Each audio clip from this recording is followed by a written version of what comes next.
熟悉内娱的人一定对甜妹于舒心不陌生。2015年20岁的于舒心通过出演电视剧《新编程浪子》而正式出道。由于甜美的长相、嗲嗲的说话腔调和浮夸的肢体动作，于舒心一度被称为嗲甜小作精。但是最近几个月，这位甜妹顶流却成为了争议的中心。先是被指控霸凌其他演员，接着其家族财富丑闻又被扒出，各种传言五花八门。有人说于舒心的父亲于玉洁是职业放贷人，母亲刘金美收到过法院送达的限制消费令，换句话说就是个老赖。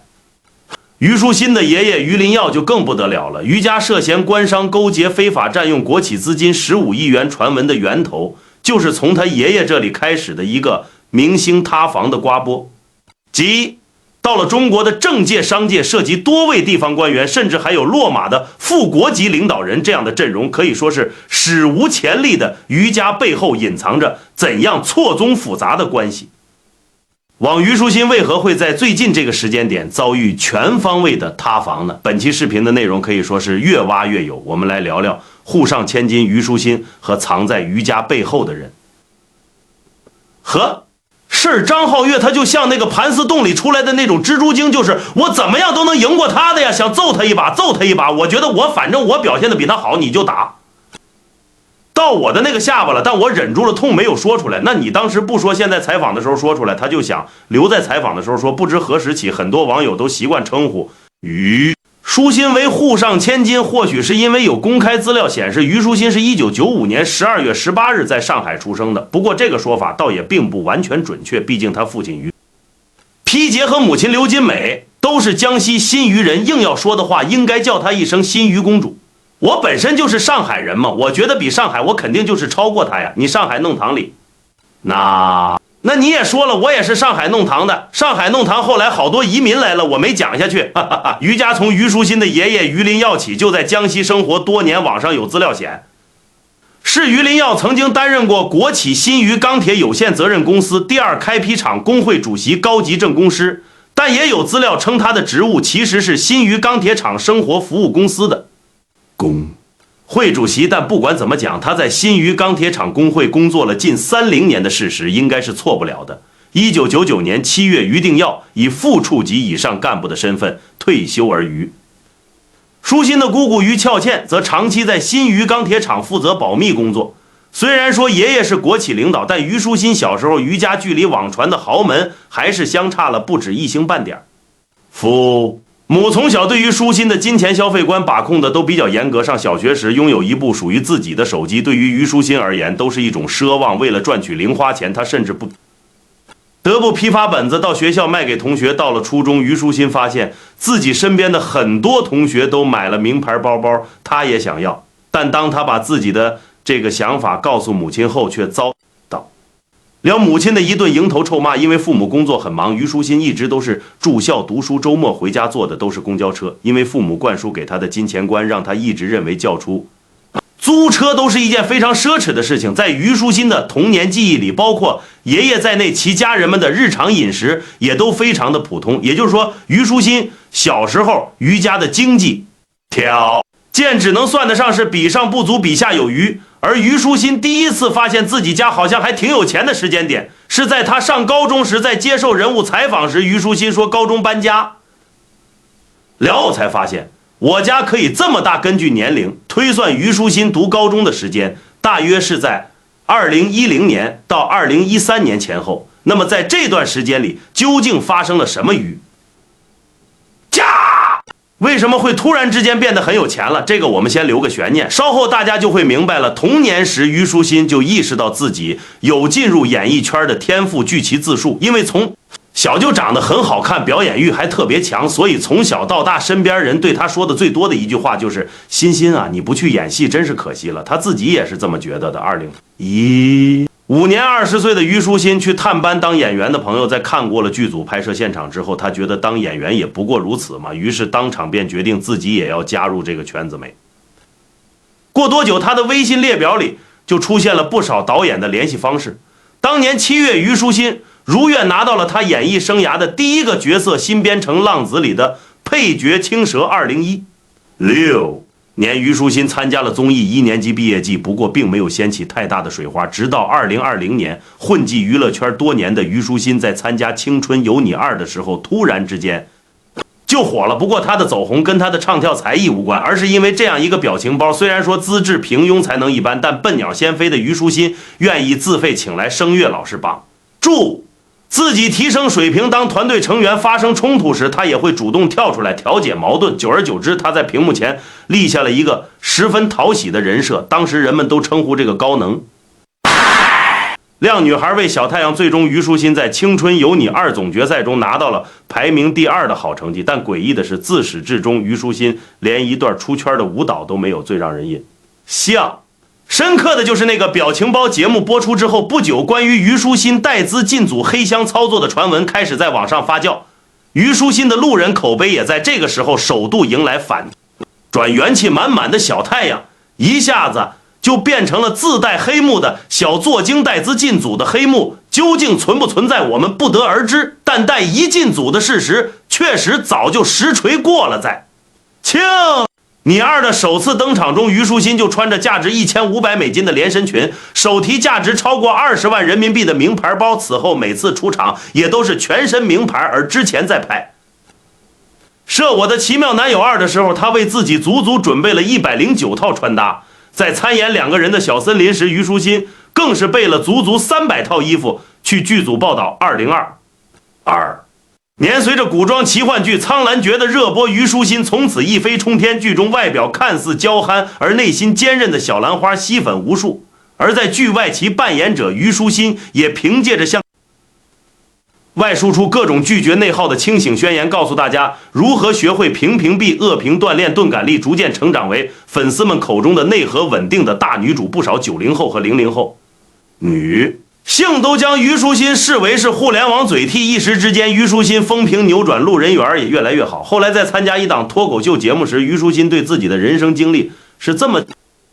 总结的：前28年大家都说我做的不行，但是今年网友突然开始帮我解释，原来我这个不叫做我这个叫搞抽象。当然了，我们从客观来说，虞书欣之所以能够拒绝内耗，成为人们口中的反 PUA 教科书式人物，跟他本人的生活态度固然有关，但更多的是因为他的家庭背景让他有底气去做自己喜欢做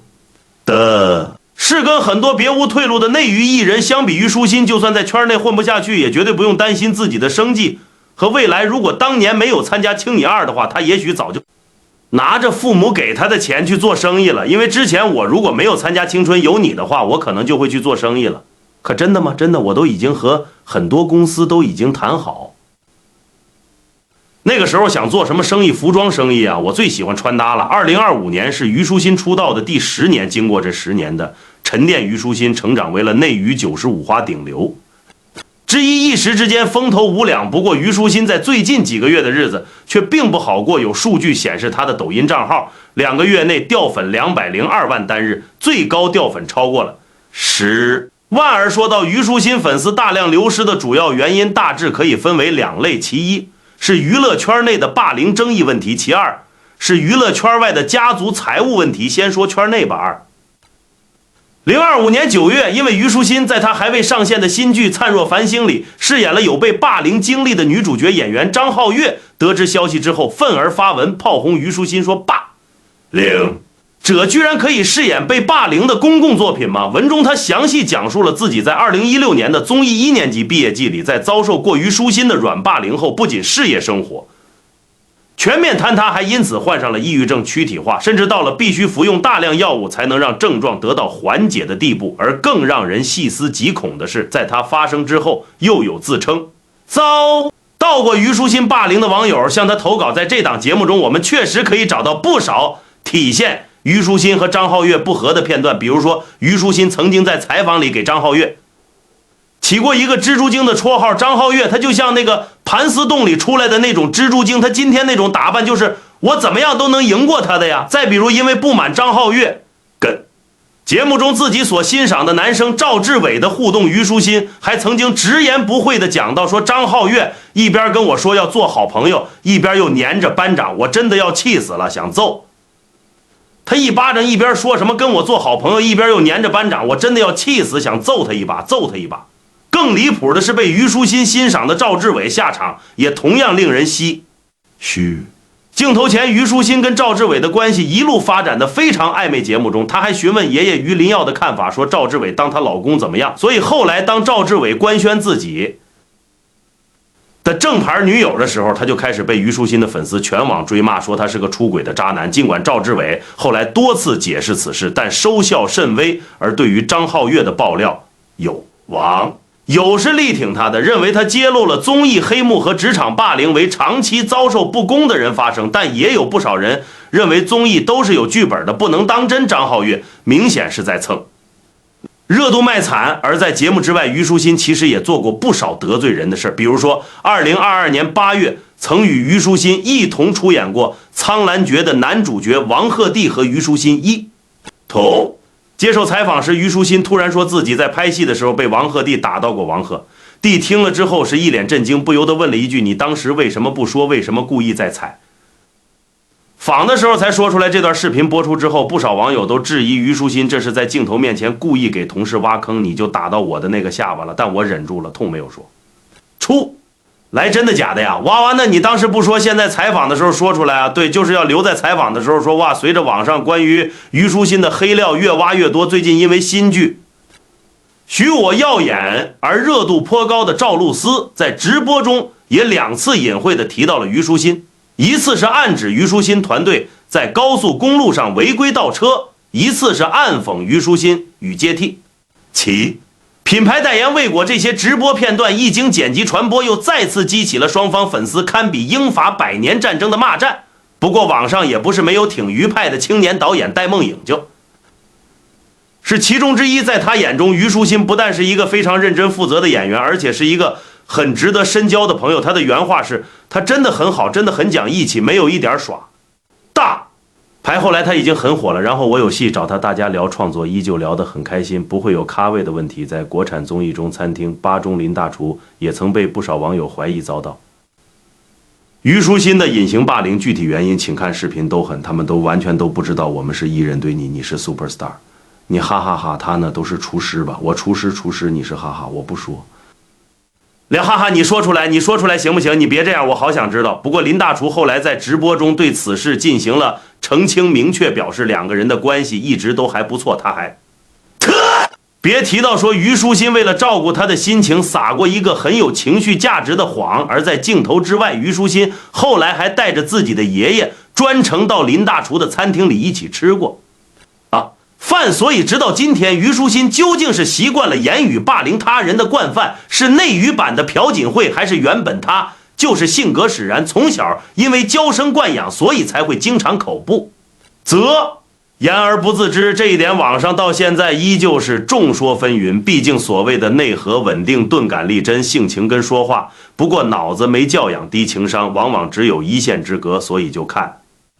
各位是怎么理解的了。说完了圈内，我们再来聊聊圈外关于虞家家族财富争议的话题。其实早在几年前就已经在网上传开了，而真正把这个话题带向公众视野的人是财经博主老潘财商。从2025年5月下旬开始，老潘财商在抖音上发布了多条视频，公开质疑虞书欣的父亲与披肩名下的公司与当地国企之间的合作存在诸多疑点。而处在舆论风口浪尖的这家公司名叫新余市华上矿业有限公司，于皮杰是这家公司的大股东。2007年华上矿业注册成立仅1年之后，这家注册资本仅有200万元的私人矿企就与注册资本高达几十亿的国企新余钢铁集团合资成立了新余新钢矿业有限公司。而这家新成立的合资公司里，华上矿业居然拿到了多达49%的股权。说到这儿，可能不少人都联想到了新余钢铁厂的前工会主席虞书欣的爷爷于林耀。于林耀在促成这桩合作中是否扮演了举足轻重的角色，我们不得而知。但无法辩驳的一点是，在往后的几年间，新钢集团的子公司新余钢铁股份有限公司便将刚成立不久的合资公司新钢矿业选定为了其铁产品的供应商。2009年，新钢矿业向新钢股份供货1800多万到了2010年交易额接近2亿元，2011年和2012年都是3.6亿元，2013年则高达6.3亿元，2014年双方合作终止，如果把这些年的交易额累加起来，其总额超过了15亿元，远远超过为新钢股份供应同类产品的另一家国资企业新钢集团的全资子公司乌石山铁矿厂。这也就是网传的余家侵吞国有资产15亿传闻的由来，而2010年到2013年间又恰恰是虞书欣记忆点中家族财富暴富的时间点。我们刚刚提到2013年是新钢矿业从新钢股份手里赚的最多的一年，而就在这一年，新钢矿业还被爆出占用了新钢股份7.4亿元的资金，这是什么意思？那就相当于你交给我了6.3亿的货，我却给了你7.4亿的钱，这其中的差额至今也没有一个合理的解释，而且新钢股份还没有管新钢矿业去。要过这多出来的1亿多差额的利息，更加令人不解的是2013年堪称是新钢股份资金最为紧张的一年，当年年报显示其资产负债率高达74.53%，这种在公司明确存在短期偿债压力的背景下，却仍旧允许别人无息占用自己1亿多资金的举动，着实让人费解。由此可见，新钢股份对新钢矿业简直是比对亲儿子还亲，甚至到了哪怕是倒贴钱也要跟他合作的程度。说到这儿，可能有天真的网友要问了，说会不会是因为新钢矿业提供的铁产品质量的确比较好呢？想要回答这个问题，我们得先知道这些铁产品是从哪里来的。2012年5月从新余钢铁厂退休的胡某曾在原料部工作多年，在他看来，真正跟新钢签了购销合同的，可能既不是新钢矿业，也不是华上矿业，而是江西新余好宇实业有限公司。好宇公司的股东是虞书欣的父母和姑姑虞俏倩，所以在胡某看来，这3家都与余家有关的公司，其本质是没有太大区别的，而且在胡某所提供的材料里还白纸黑字的写着跟新钢有铁矿石购销贸易关系的企业就是好宇公司。退休之后，胡某某被其他公司返聘为了技术人员，并作为代表与余皮杰洽谈合作事宜，准备向好宇公司提供铁产品。余皮杰是欣然应允了后来胡某某担任技术人员的这家公司，将共计300余吨的铁产品发往了豪运公司所指定的收货方江西新余钢铁厂，但这些产品质量根本就不过关，直接被新钢做了零结算处理。除了这家公司，另一篇裁判文书显示，另一家名叫江西海蓝国际贸易有限公司的企业也是好宇公司的铁产品供应商。所以现在网上有不少人都认为，余皮杰的实际身份很可能就只是一个2道贩子，而且经由他手送到新钢股份的铁产品可以说是质量堪忧。另有业内人士指出，如果单纯是从外面购买矿石再销售给新钢的话，乌石山铁矿厂作为国企的全资子公司，论溢价利益显然要比新成立的合资公司更具优势。综合以上观点，就更让人想不通为什么新钢股份一定要从余皮杰手里拿货了。第一个非常值得关注的问题是，新钢矿业低的惊人的赋税率竟然只有 0.34%， 也就是说每卖100块钱的产品，这家公司只需要纳税3毛4分钱。而相较之下，乌石山铁矿场在2015年的赋税率高达 19.1%， 相差了50多倍。老潘财商后来还列出了其他同类型企业在2013年的赋税率，用以作为对比这些企业的赋税率要么是 19%， 要么是 29%。 所以为什么新钢矿业的赋税率这么低，这一点也颇为引人深思。还是在2013年，新钢股份在这一年实际发生的关联交易总额高达 26.26 亿元，比年初预计的 21.41 亿多出了 4.85 亿元，占到了当年净资产的 6.45%。而等到了2014年，他们才补充公告追认了这件事。所谓关联交易是指公司与关联方之间发生的转移资源或者义务的交易行为。这个关联方可以是控股股东、实际控制人、董事，也可以是受他们控制的企业。常见的关联交易包括股权与资产的转让与合并集团内部子公司之间商品的互相买卖等等。2014年6月，上海证券交易因为关联交易点名批评了新钢股份总经理王红和董秘姚洪江，而鲜为人知的是姚洪江在当时的另一个身份就是新钢矿业的法人代表。仅仅半年之后，姚洪江即宣告辞去了新钢股份董秘之职。2014年是一个非常关键的年份，发生了很多重要的事件。不仅姚洪江辞职了，而且2014年之后，新钢矿业跟新钢股份的供货关系就中断了。3年后的2017年，新钢矿业黯然注销。话说回来，为什么新钢矿业要在双方合作终止了整整3年之后才进行注销呢？有业内人士在南方窗旗下的专业财经媒体研财经中指出，一般公司注销前都必须先通过税务清算，提供近3年的账务资料，而新钢矿业注销前3年几乎没有任何经营业务，这刚好避开了常规的税务检查。正是因为以上重疑点，于家的财富问题才变得如此充满争议。随着舆论愈演愈烈，不知道什么时候虞书欣即将出演的新剧《一念江南》的百度百科也被群情激愤的网友偷偷修改为了一谈江西。为了平息相关争议，于皮杰曾委托律师在今年5月发布过声明，称其控股的华盛矿业仅为财务投资者，未参与新钢矿业的决策交易，均通过公开招标完成，强调15亿元交易均为正常的商业往来，不存在利益的输送。但由于缺乏针对性的回应和实质性的证据展示者，条声明并没有彻底打消公众的疑虑。大致了解完于家财富争议的来龙去脉，接下来我们来扒一扒那些年跟于家有所牵扯的3大知名商人。这3个人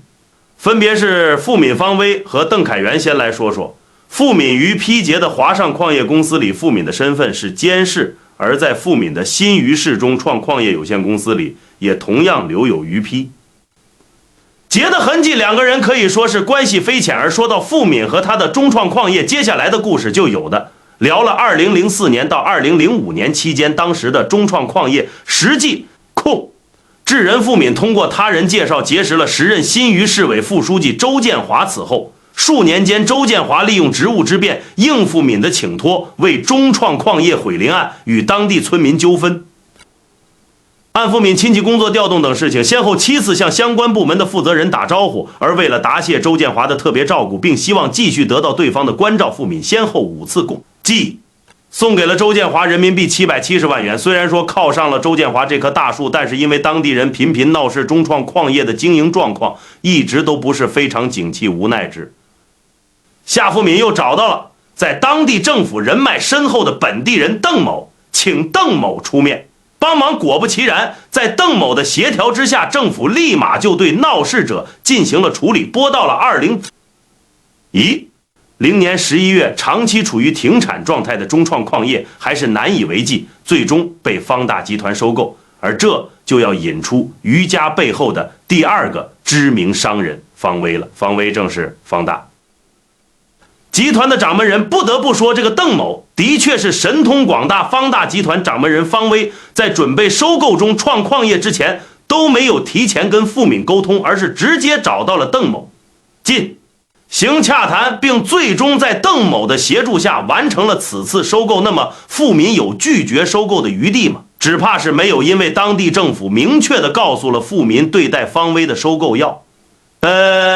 当成一项政治任务来完成，所以到最后方威只用了4亿元就拿下了中创矿业。可是醉翁之意不在酒，方威收购中创矿业的真正目的倒不在中创矿业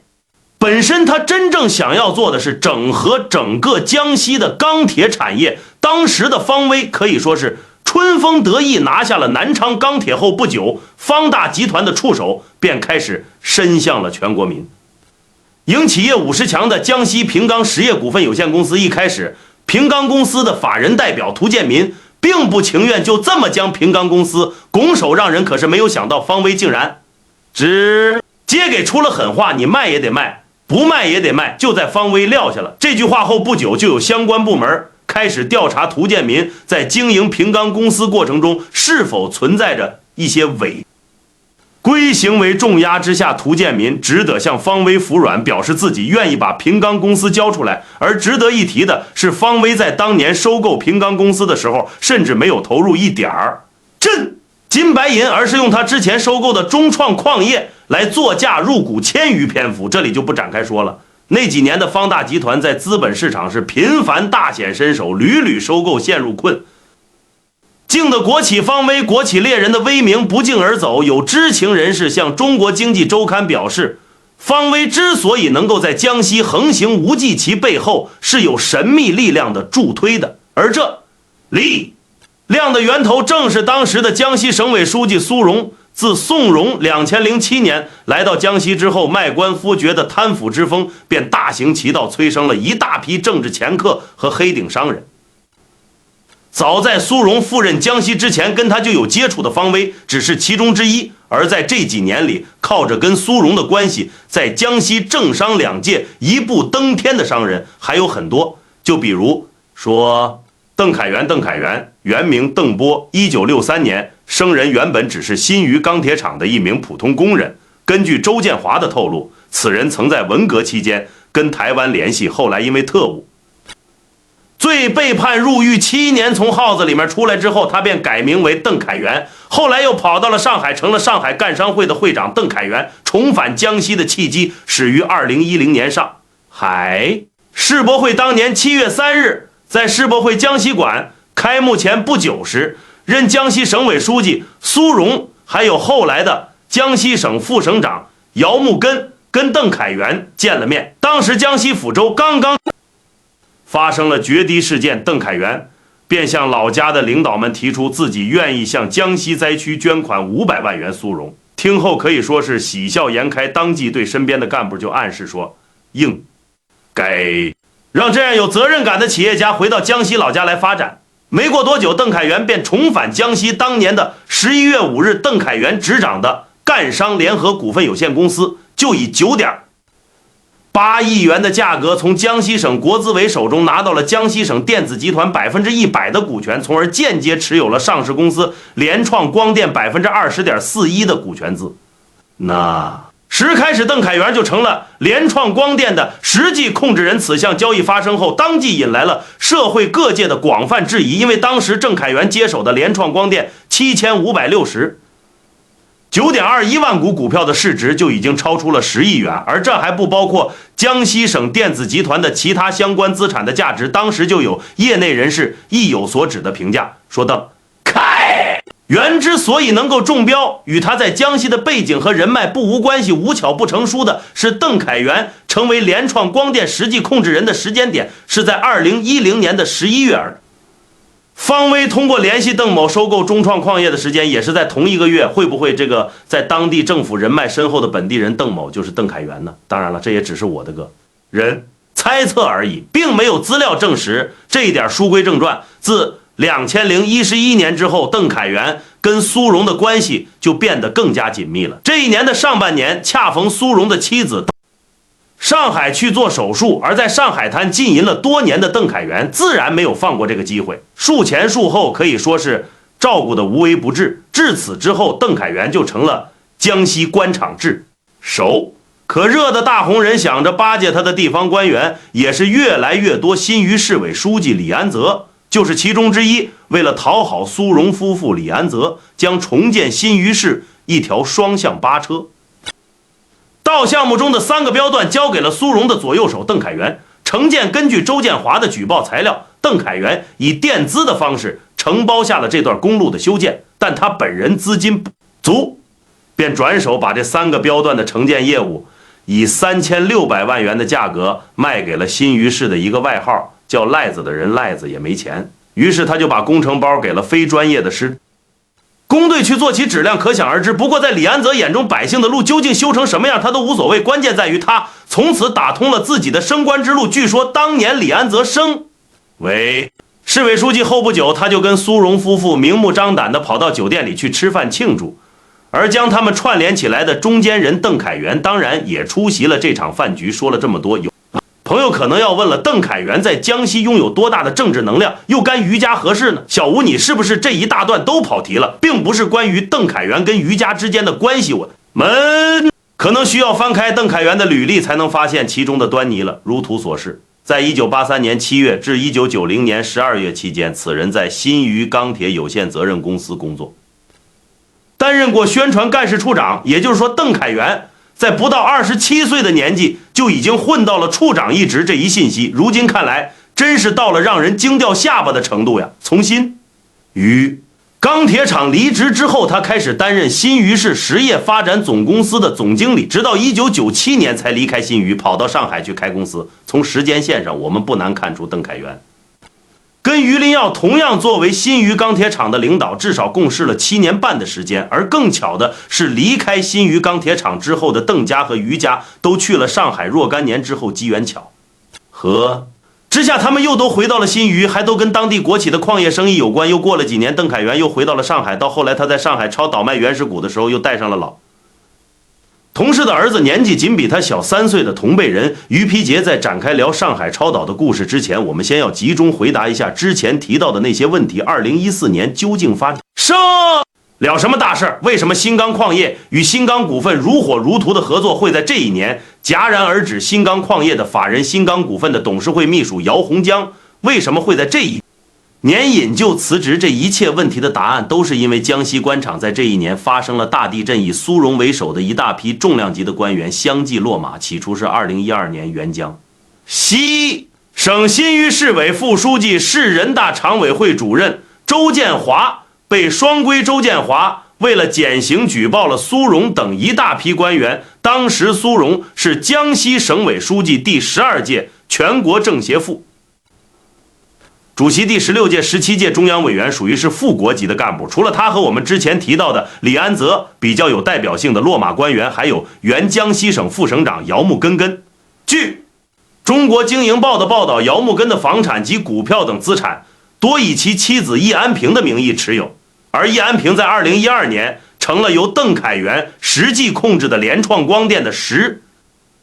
大流通股的股东。虽然公开报道显示邓凯元与姚木根相识已久，可能存在利益输送关系，但是联创光电方面是一直坚称叶安平是通过正常的渠道持有该公司的股票的。2014年6月，苏荣落马后不久，方威疑似失联的消息便传遍了全网，他名下的3家上市公司方大化工、方大碳素、方大特钢也在6月30日同时停牌数日之后，方威被正式罢免了全国人大代表资格。关于方威接受调查的原因，第一财经认为他可能涉嫌行贿和挪用资金，而随着苏荣的落马和方威的失联，当时已经入主南昌钢铁萍乡钢铁的方大集团与新余钢铁的重组也随之戛然而止。这场由江西国资委牵头的重组在2014年5月底，也就是苏荣接受调查前夕，被突然叫停。方大集团只差一步就能成为事实上的江西省3大钢铁企业的实际控制人，几乎是在苏荣落马方威失联的同一时间，在多家官媒的报道中，邓凯元的大名也被写进了苏荣的关系圈里。所以有不少人猜测，这位当年叱咤江西政坛的当红炸子鸡恐怕也是在劫难逃。可出人意料的是，这场震动全国的江西反腐之风刮过之后，方威和邓凯元竟然都平稳落地了。方威后来成了海航的新老板，立下了不吝向员工发钱的好老板的人设。邓凯元回到了上海之后，也依旧是风生水起。由他屯局搞出来的上海超导，最近正在准备冲击 IPO。关于上海超导的故事，我们要从2008年开始说起。上海交大的李一杰教授和他的科研团队在当时承担起了科技部100米级第2代高温超导带材863重点项目的研发任务。3年之后，这支科研团队终于成功研发出了100米量级的第2代高温超导带材的制备工艺。2011年10月，李杰与嗅到商机的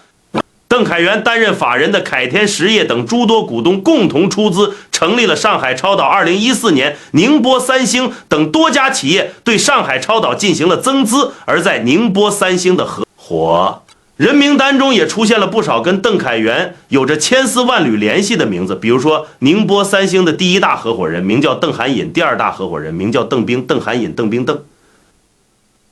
凯元之间是什么关系？虽然没有公开的资料披露，但他们都姓邓，应该不只是一个巧合吧？而且，邓凯元以前是凯天实业的法人代表，而邓涵隐是凯天实业现在的控股股东邓斌，则是凯天实业的现任法人代表。多一句嘴，其实在邓凯元的商业关系网中，姓邓的比比皆是。比如说1988年出生的邓芳，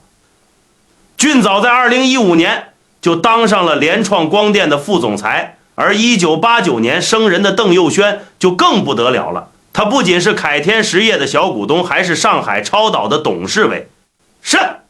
那么这个人年纪轻轻就能有如此成就呢？答案非常简单，因为他是邓凯元的儿子，而在宁波三星的股东名单中，除了邓氏家族之外，于丕杰三个字也赫然在列，由此足见于家跟邓家关系之紧密。在2021年12月开始，邓凯元跟他的凯天实业还有很多合作伙伴都相继将其持有的上海超导的股权交易了出去，原因是创始股东自身存在较为迫切的资金需求，而愿意退出对公司的投资。但是于丕杰并没有出售股权，2024年宁波三星退出之后，于丕杰由间接持股转变为了直接持股。2025年6月，上海超导正式申请于科创板上市，截止至9月30日，上海超导的 IPO 状态更新为终止注。了是中断的中，而不是最终的终。有网友觉得上海超导是不是受到了近期于家财富争议事件的影响，可能上不了市了。不过真实情况远非大家所想，像的那样终止不是终止的原因是财报更新，而因为财报更新而终止审核是非常常见的情况。一般来说，对于上市速度和节奏并没有实质性的影想，只要上海超导能够及时准确的补充提交财务资料，恢复审核之后，仍然可以按照正常的流程推进 IPO 的进程。那么如果上海超导上市了，于丕杰能赚到多少钱呢？根据招股书显示，上海超导的总股本是52122.8846万股，于丕杰持有200万股，每股的购入价为1.13元，也就是说他一共投资了226万元，而上海超导去年在一级市场的价值就已经达到了100亿元。如果上海超导最终真的上市成功的话，那么它的IPO 价值可能会翻上好几倍，网上有人猜测可能会达到300亿、500亿，甚至是1000亿元。保守一点估计的话，我们就以300亿的市值计算，那么于丕杰最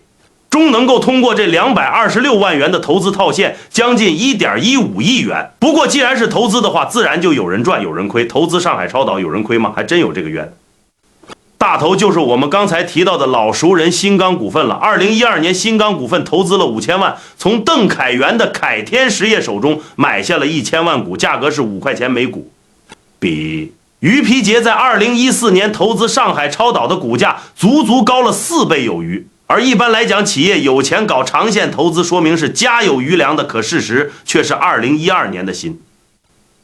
钢股份在自身生产经营极为困难，压力非常大，全年实现净利润负10.38亿元的情况下，跟邓凯元进行了这次交易。后来由于上海超导未能按照双方约定，在2019年12月之前完成上市，触发了股权回购。2021年12月26日，凯天实业和新钢股份签署了股份收购协议，约定凯天实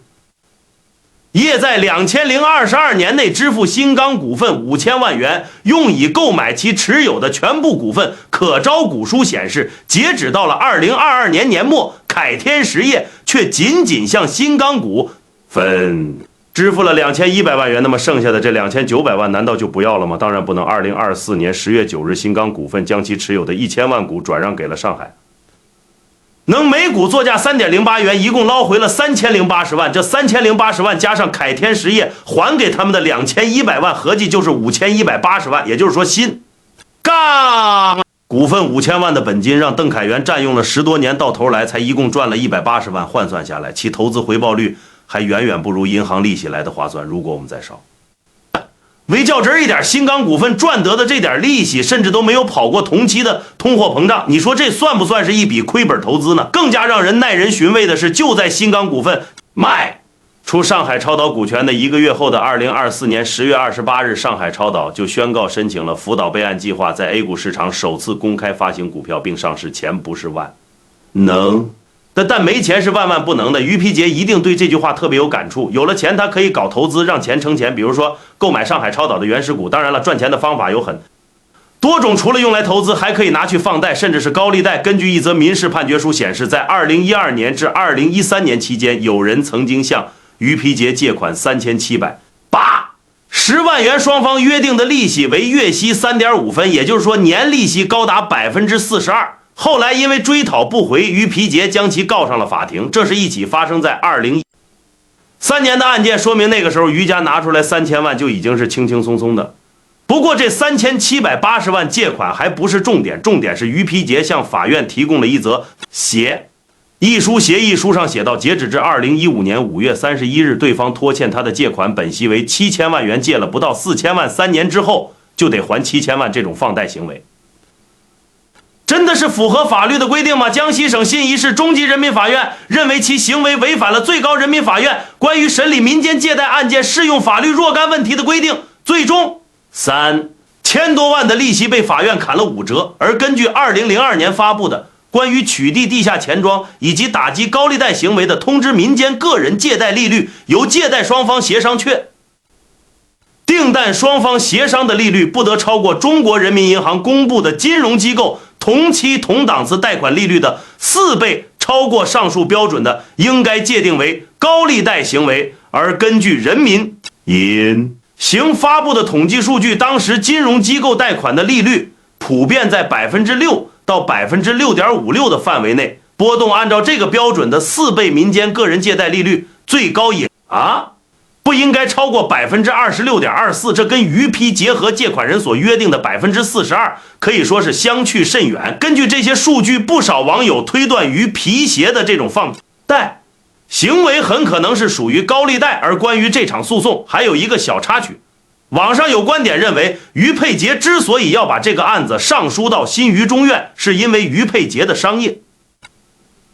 合作伙伴付敏有一个靠行贿上位的亲戚赵某平，而这个赵某平当时很可能正在这家法院工作，说不定能帮上点忙。自古以来，欠债还钱，天经地义，别人赖钱于家会起诉别人，同样的于家赖钱别人也可以起诉。他们2020年新余豪裕实业有限公司因为买卖合同纠纷被法院强制执行标的212